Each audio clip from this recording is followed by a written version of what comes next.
Good morning, crime community. I'm here to read out about Percy Blythe Shelley. It's called Tremadog, Queen Mob, and the Hermit of Marlow, 1813 to 1818. Shelley, Harriet, and Hitchener and Eliza ending up in Tremadog, North Wales, a model town planned by William Maddox, the radical MP and supporter of Burdett, who had proposed the impeachment of the Prime Minister and Foreign Secretary for corruption. In 1798, Maddox had, by building a simple embankment across the inlet, reclaimed the Math Mar, 1,000 acres of sandy ground formerly covered by sea at high tide. The embankment opened with an ox roast, edifold, balls and plays, and in 1803, crops were growing. There were farms and orchards, a woolen factory, fulfilling in corn mills. Maddox was a genial, pleasure-loving man who believed that in religion and education he should have fair play. Tremadog, therefore, was built with a chapel and school as well as a church and a beautifully proportioned town hall designed to double as an open air theater. Faculties, including shops at inns, a town privy in Gothic style, a canal roads, and a race course. In 1812, a breach caused the sea to pour in. Although he eventually got out of his difficulties, Maddox had run out of money and could not raise more or sell his property because of the economic crisis. At this point, he could not meet the wages, and the men went on strike. Shelley refers to their plight in the notes of the Queen Mob. Maddox did pay them as soon as he could, and although local people had been initially unsupportive, they were now eager to help. Others poured in, and rich and poor alike. Shelley pledged £100 toward rebuilding the embankment and helped John Williams, Maddox's devoted agent, raise funds from the local gentry. He went to London in 1813 to raise more. There he at last met Godwin, his wife Mary Jane, and their family on several occasions, sometime with Harriet, Eliza, and Hitchenser, dining with him 6 times. The Godwins were children's publishers. Mary Jane had experience of working in the field, and the originality and the imagination of their books matched those of more preposterous businesses, especially their series of picture books and rhymes and tales, copperplate books. The most elegant of these was the hand-colored Beauty and the Beast, 1813, which incorporated a pull-out sheet, Beauty and the Song of Her Spinning Wheel, set to music by Mr. Whitaker. The Godwins had authors like Coleridge and Charles and Mary Lamb on their list, not to mention Godwin himself, who wrote a 2-volume Fables, Ancient and Modern, for children in a way which influenced subsequent versions. Godwin imagined taking the children upon my knee and probably field tested them in his own way of 5, since his stepson's name Charles appears more than once. There were illustrations at the head of each chapter, which were reproduced in a reduced size of the chapter 1-volume edition. Godwin had intended the fables to be educational, describing things that a child may not come to across, a lark, shellfish, and how to find the north, and pointing out a moral such as the brothers learned a lesson of diligence from this adventure. Despite their quality, however, the Godwins were unfortunate in finances after their first manager absconded with their money. Both in publishing and the Tremadog schemes were run commercially, as that was the only means of achieving their aims in 1812. But they had progressive social aims and were set by the people. These politics Shelley sympathized with, although from a profit-making point of view, they were unsuccessful, both as a lasting impact. The Tremadog area had been a thriving port, important for regional produce, and the town is now frequently studied by architects and town planners. The Godwins published 2 books which have never been out of print: Charles and Mary Lamb's Tales of Shakespeare, 1807, and John David Wes's Swiss Family Robinson, the family Swiss Robinson Crusoe, 1814 to 1816. Shelley's supports for these activities stem from his broad political comment. Shelley contacted Hogg before they left London, and they also parted with Herschner. Harriet told Catherine Nugent, and Herschner built all of her hopes on being able to separate me from my dearly beloved Percy. It is unlike that Hitchener would have had such plans. Shelley had made it quite clear to her before she decided to join them that his interest in her was not sexual, but as an intellectual and political comrade. This was emphasized by the blunt remark when Hitchender told him that there was gossip in Sussex and that she was to be his mistress. Shelley replied that no one should believe this, as he had made a Scotch marriage with a woman who is handsome.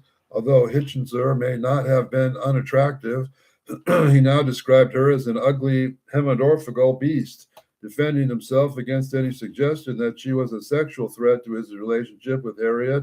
Although Harriet was written enthusiastically to Nugent both as Hitchender's character and her devotion to Ireland and the good of mankind only 2 months earlier, she now said we were entirely deceived. As if for republicanism, Shelley's first attempt at living communally had failed with the household, which returned to Wales in mid-November, was again reduced to Shelley, Harriet, and Eliza. The Shelleys lived in Maddox's own house, Tammyrolf, for which they were not asked to pay rent until Shelley's 21st birthday, August 1813, when he is expected to come into some money. Shelley described the area as the last stronghold of serfdom.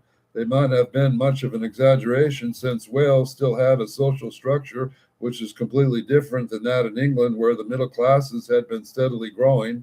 Robert Leeson, an envious, unfeeling landowner and quarry owner, was the brother of the Earl of Milltown, one of the wealthiest men in Ireland, and the grandson of the Dean of Armagh, the center of the Protestant ascendancy. According to Harriet, Leeson was heard to say that he would drive Shelley out of the country. In Ireland, she said, Shelley had made enemies who would execute their vengeance upon him by having him arrested. Leeson told Shelley he had heard of him speaking at O'Connell's meeting, and he had obtained a pamphlet containing a matter dangerous to the state from Williams and had it sent to the government. The pamphlet was more likely to have been the Declaration of Rights, that either was the last appropriate address or proposals. He was already running out of the address in Ireland. He had distributed the Declaration of Lynmouth and was probably distributing it in Tremadog. Shelley was with Williams in the office from morning till night. He traveled around the country to raise money to send men and materials to repair the embankment, and made numerous gifts of food, clothing, and fuel to poor people in the area. Indeed, there was never a period when he was so busy as he was writing in what time was left available. He began to study classical texts and history recommended by Godwin and by his new friend, Thomas Love Peacock. On February 15th, he described Queen Mab as finished and transcribed, and he was preparing the notes and a volume of minor poems. He invited another new friend, the publisher Hookham and Hogg, to visit, and despite the embankment affairs, he said, when I come home to Harriet and I am the happiest of the happy, they were expecting their first child. Biographers disagree as to whether an incident of the very stormy, rainy night of February 26 was a frightening attack by an intruder of hallucination, a hoax contrived to allow him to leave Tammyrolf without paying his debts, or the combination of the last two. From Harriet's account to Hookham, writing a fortnight letter, they were already in bed when they heard a noise. Shelley went downstairs armed with 2 pistols to find a man getting out through the French windows, who fired at him. There was a struggle, and Shelley thought he had wounded the intruder. Healy had just arrived from Devon, and they sat up for 3 hours when another attack occurred. Shelley was very shocked and in a very nervous state. The following day, they left and went to stay at the Solicitor General, David Ellis Nanny, and his wife for a few days before going to Kilnarley in Ireland. The first person to claim that Shelley invented the incident to allow him to leave the area without paying the debts was Leeson. The very next day, the strange thing for him to trouble to do unless he wanted doubt thrown on the event. Yet on stage, 1 attack, let alone 2, is an excuse to escape debts seem over elaborate. Shelley's quarterly allowance was due to arrive from the month, and although he never managed to pay all the debts of Tremadog, including the £100 to the embankment fund, he did pay some of them, so it did not appear that he intended to avoid paying. He had wanted an excuse. He could have said Harriet wished to have the baby near her family, which is what later happened. Also, if Shelley had successfully got himself out of a hole, it would have been a cock-a-hoop and a mood, which would have been evident, even if he successfully masked as at first. Instead, he appears to have a nervous breakdown for several weeks, which convinced not only Eliza, who described the event as a frightful act, but the little nannies with whom he stayed, Ellis Nanny, was later angry with Shelley for saying untruthfully that Ellis Nanny had sold the furniture at Tanyrallt, and even then he did not suggest that either Shelley's attack or his illness was faked. Shelley told fantasy stories, experiencing hallucinations, and dramatized or exaggerated in events when writing to friends, but this attack was a prolonged series of events which took place over nearly 6 hours, which Harriet and Eliza corroborated. It does not seem likely it was imaged or faked. Shelley's friend Peacock described the attack as a semi-delusional, an opinion followed by Hogg and Medwin, none of whom were present, although it is possible to pick holes in Harriet's account. Unsurprisingly, since both she and Shelley were upset, the explanations there supporting the delusions of fake theories are also weak. It is hardly likely, for example, that Shelley held out his gown with one hand and fired it with the other, the bullet then piercing the curtain and the wainscot, as Cameron suggests. Its details are unclear and even exaggerated. It does not mean that the incident never happened. The hallucination theory was established by 1820 when John Williams told his wife that the attack was imagined, but in 1813 he must have believed that it was not, as Maddox asked him why Shelley could have minded such a contemptible trick, and to get him out of the country an attack of his liberal principles. Those who support the delusion theory refer to the similarities of novels and poetry, including Shelley's own, and a sketch Shelley made on a fire screen on his attacker, a devil with horns, but it was unwise to draw conclusions from fiction, and the sketch was probably a black joke. They also mention an occurrence of Keswick when Shelley was knocked senseless by the intruder and went to the door of his cottage. Although some local people disbelieve this, Shelley's landlord has pursued the attacker and would have contradicted a report to the local paper, and this has been untrue. In rural areas, attacks, fires, and burglaries are much discussed and different theories presented. The rural employer of wealth and standing, like Leeson, even in the 21st century, is seldom criticized or opposed, since local jobs and businesses depend on them, which is probably why Williams gave Leeson Shelley's pamphlet. Describing the attack as a delusion allowed Williams to throw doubt on it without supporting Leeson's story, and later Shelley's reputation as an eccentric added to its authority. Leeson may not have arranged the attack, but he had means at the motive to do so. The government demanded on civilian cooperation in representing political opponents, and Leeson may have been one of those cooperators. Shelley had been kept under surveillance in Devon by Chester, and perhaps others were reluctant to embarrass Shelley's father, so that they may have contrived the way of silencing him. Whoever was responsible, Leeson did see Shelley driven out of the area. Eliza wrote to Williams saying that he could not return because of the unpleasant scenes, and after resting at Killarney in Ireland, she and Shelley went to London, where Shelley finished adding the notes to Queen Mab. Their daughter, Eliza Inethe, was born in June 23. The war with France was coming to an end. Wesley was gained victories in Salamanca and Victoria, and in 1810, the Tsar had broken the continental system. Bonaparte invited Russia through the eventual retreat from Moscow, destroyed his army. The occupied countries were dissatisfied not only at conscription, but at being obliged to support any army which lived off the land. One of the reasons for Wesley's success in Spain was that the British Army lived off their own provisions, if necessarily supplied by the Royal Navy.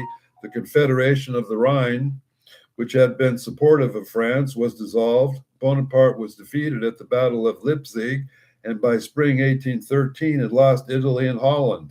In France, his marshals refused to service him, and there were counter-revolutionaries, and the nation wanted peace. Unlike many radicals who opposed the war, Shelley himself had always been clear that Bonaparte was a tyrant who he betrayed the French Revolution. He described him to Hogg in December 27th, a hateful and despicable and contemptible, in Shelley's sonnet, Feeling of the Republican, or The Fall of Napoleon.